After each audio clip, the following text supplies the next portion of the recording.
everyone to part 2 of Jolo's Wine 101. So we get tons of questions from wine club members and regular everyday guests about, believe it or not, the anatomy of a bottle and storage temperatures and how to properly serve a bottle of wine. So I figured we'd cover a few of those things today so you can properly enjoy an elegant glass of wine, especially one from Jolo. So typically, most bottles will have what's called a punt. Some are flat bottled bottoms, but this is the bottle itself, simple enough. This is what's called the shoulders right here. This is the neck, and this is the punt, P-U-N-T, like punting a football. So there's a lot of discussion around the origin of the punt, but the one to me that makes the most sense and the rationale behind it is all the glassware was hand blown back in the 1600s, 1700s. So the only way the glass blower, bottle maker, when he blew the glass bottle, to keep the seam from keeping it from rocking, was to create the seam when he disengaged the blower from the glass, was to push it up into the middle of the bottle. So this way it would sit perfectly and not have a lip or an edge from the little piece of glass left over. So that is what they say is the origin of the punt. But since then, it's become, I think, an invaluable tool in the bottle, especially for aging red wines or even white wines that have been barrel aged. So we'll talk about that in a few moments. But so you have the punt, the bottle, the shoulders, the neck, and this often people ignore, pull it up a little bit, that little airspace between the cork and the top of the wine.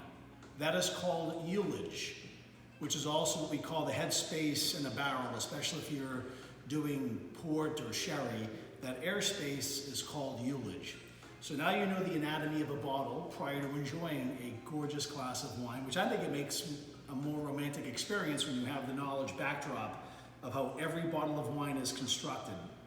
So now, it often perturbs me when I go to a restaurant, maybe a fine restaurant like Jolo Winery and Vineyards End Post, and you get improperly served a wine in the improper glass. So you can see there's different bottle shapes and sizes, but these are the two most common shapes and sizes. We'll start with the reds. So this is classically known throughout the world as what's called a Bordeaux style bottle.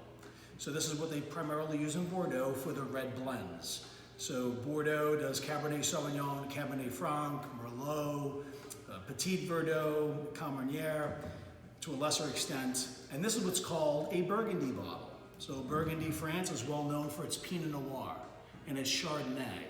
So a Burgundy is Pinot Noir and a white Burgundy is Chardonnay, especially the Premier Crus. So you'll see universally everywhere in the world Pinot Noir served in this type of bottle because of that tradition and that heritage.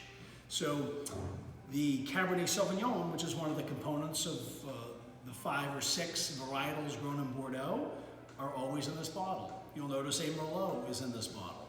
So you'll notice some of the other grape varietals, except for Cabernet Franc, believe it or not, in this bottle. So Cabernet Franc is also grown in the Loire Valley of France, and they typically use a Burgundy bottle, believe it or not. So that's kind of an exception. There's always an exception.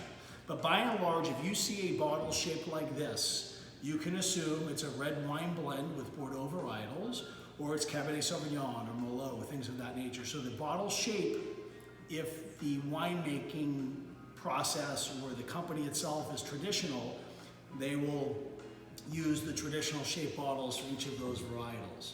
And the same with the Pinot Noir.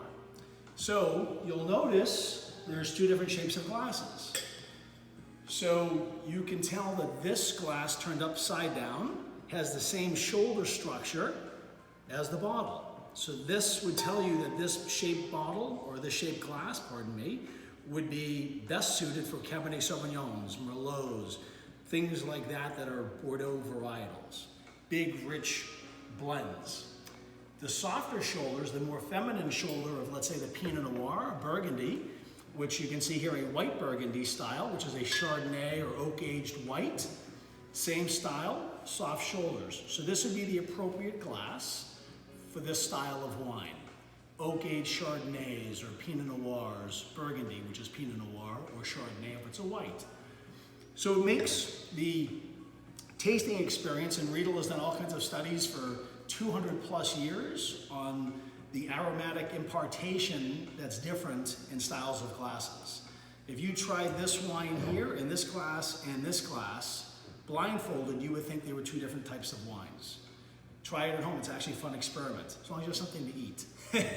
So the situation here is a matter of enjoyment. It's a matter of being a traditionalist and experiencing wine in the proper glasses and structure it's meant for. So that's a great anatomy of the wine, bottle, and how they're bottled. More importantly, I think, is an indication of where the grapes are from or what varietals are in there. So again, if you're traditional, you can rest assured if you see a bottle like this, it's going to be Pinot Noir. Or it's going to be from Rhone Valley or Loire Valley of France. As I mentioned earlier, Cabernet Franc, believe it or not, is usually in a bottle like this. And most Loire Valley or Rhone Valley wines, whether they be white or red, are in a bottle like this. You'll even see some Spanish wines or Australian wines in bottles like this, which throw people off to a certain extent, especially traditionalists like me. But that bottle should give you a great indication of the contents of the bottle on the shelf. So if you see a bottle shaped like this and it's white, you can probably bet that it's been oak aged. It's an oak aged Chardonnay or an oak aged Viognier or an oak aged something that's white. Occasionally, because in Bordeaux, France, where you have this Bordeaux shaped bottle, they also grow Sauvignon Blanc, called Sancerre is the region. And this bottle here is a white Sauvignon Blanc bottle. You'll see Pinot Grigio in that bottle, Sauvignon Blanc most famously. Some rare folks will actually barrel age Sauvignon Blanc. And instead of putting it in this bottle, they keep it in this bottle, but it's Sauvignon Blanc. So it's kind of confusing, but it should give you a great indication and a thumbnail sketch of what contents are inside the bottle just based on the shape. So you could actually spend an hour going through different regions of the world and what bottle shapes they use. So we talked about the glasses with each for ultimate maximum enjoyment. And so really for maximum enjoyment, you want a beautiful bottle of wine that's been stored properly, because if it's not stored properly, it's not going to be delicious. So people often ask us, hey JW, what temperature should I store my wine at? Do not put the wine in your refrigerator. Most refrigerators are 45 degrees or colder, which is very bad for wine for a multitude of reasons. And certainly do not drink any wine at that temperature. So you'll mute a lot of the aspects, you'll disjoint the wine, and same thing happens here at Jolo, especially in the summer. We'll keep the wine at 57 degrees, which is a proper storage temperature. I'll talk more about that in a moment. And then they'll take it to the car, you wouldn't leave an animal or a child in a car with the windows up and put them in the trunk. It's 120 degrees. Please don't put my kids in the trunk at 120 degrees. So what'll happen is you'll have the contraction and expansion, and the wine will go through that significant temperature change immediately, and the contents will swell, it'll push on the cork, it'll make the cork leak. You'll end up with wine at the top of the cork, which will turn rancid, especially in a couple of hours. It'll turn to vinegar almost within an hour or two in that hot trunk, and then you'll get back and you say, geez, this wine tasted like vinegar. Well, that's probably one of the reasons. So storage is the most incredibly simple thing to take care of, and probably significantly the most important thing to take care of. So you'll notice on the reds, since they're meant for aging, they come in dark bottles. You'll never see a white wine, a red wine that's meant for aging in a bottle that's not UV protected. So this glass that's colored has UV protection. So it's basically like sunglasses for your wine. So UV light is very damaging. So if you're going to store the wine, you want to store it at an angle, at least a 45-degree angle, if not 90, because you want to keep that cork wet. So the cork stays swollen and air cannot penetrate, because as we've seen before, with gorgeous capsules and corks, we use all natural corks. So all natural corks allow the wines to breathe. Just like these oak barrels allow wines to breathe. They slowly oxygenate, which helps age the wine in a slow, determined fashion, versus voila, all of a sudden it's aged by accident in the trunk. So slow and deliberate, and the cork is porous, and it allows oxygen slowly. And that's one of the reasons that we use, and all the fine wines in the world use real corks. If you see a screw cap, that's telling you the winemaker's not making this to age, they're making it to consume immediately. And when you store the wine at this degree, either 90 or 45, before you serve it, you want to take it out of your storage cooler, which should optimally be between 55 and 57 degrees. It should be dark, no lights on, especially if you have whites, because they're not UV protected, which tells you right there, they're really by and large not meant for aging. That's why you'll see a lot of Chardonnays or Burgundies, white Burgundies, that are in greenish bottles. Those are UV protected because they're meant for aging. So bottles that are white or clear, what's called flint in the business, those are meant for immediate consumption or next 3 to 5 years. So again, maybe possibly invest in a Lowe's or Home Depot little wine cooler, holds a case or 2 cases, keep it at 55, 57 degrees. Do not serve your wine at those temperatures. So reds should be served, figure plus or minus 7. So reds should be served at around 64 degrees, and whites minus 7 should be 50. So between 49 degrees and 54 degrees for whites, and reds around 64 to 69 degrees. So a good rule of thumb is if you have this in your wine cooler at 55 or 57 degrees, you would take your red wine out and put it on the counter for 1 hour before consuming it. The white wine you could take and put in your refrigerator for 1 hour, and that would get it down to about 47 degrees, because most refrigerators are around 45 degrees, household refrigerators. So, great way to experience wine is having it the proper temperature. Because if you chill red wine, you're going to lose its delicate aromatics or its robust aromatics. So a good project to try at home, maybe a science project if you're running out of stories for your kids in school, is take the red wine and chill it, and take red wine and put it on the stove at a low simmer, and see which one smells fruitier, which one smells like deep and dark and rich and luxurious. It's going to be the one that has heat. And what that does, it opens up the polyphenolic compounds and makes them swell and makes them more pronounced. And it also accentuates some of the alcohol. So if you heat alcohol, it flames up, like flambe. So the same thing happens basically in the glass, where it opens up and helps transfer those polyphenolic compounds when it's a little warmer. If you chill it, it mutes everything. It mutes the alcohol, it pronounces the acid, so it'll seem like the wine is acidic and not balanced. That's one of the reasons you serve whites and rosés chilled, because you want to amplify the acids, not mute the acids. So, little backdrop on how to store the wines. Now to open the wine.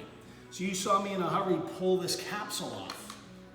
Do not do that unless you want to be in the WWF in a steel cage match and rip your shirts off every time you take them off. So there's a proper way.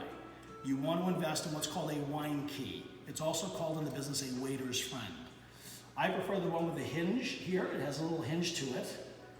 And then you have the corkscrew and a small little blade. So the proper way is you'll just take and go around the lip. You can see this little lip at the top of the bottle, and you get this blade under that lip at an angle and just rotate the bottle. You hold the blade and rotate the bottle, and then when you get all the way around, you just peel off the top, like that. Super easy. Do not, in my opinion, it's the most unromantic thing I've ever witnessed, especially tableside with a waiter, where they're like a woodchuck, and they're scraping at my capsule like this, and then they pull it off in pieces. I mean, that's something a woodchuck would do with a piece of wood. We're not animals, people, okay? So we want to enjoy a gorgeous bottle of wine. You leave the capsule on, you take a little bit off only. So one of the reasons, this will also help capture that little piece, any of the drips. So instead of it dripping all the way down and ruining your label, it gets caught up on this. So you take the corkscrew and you can hold it. It's perfectly acceptable to put it on your thigh if you're going to be table side, but you want to pierce, have a good grip on this, pierce right in the middle of the cork until you can't push it into the cork any longer. and then start to screw down. So there's about one of these left.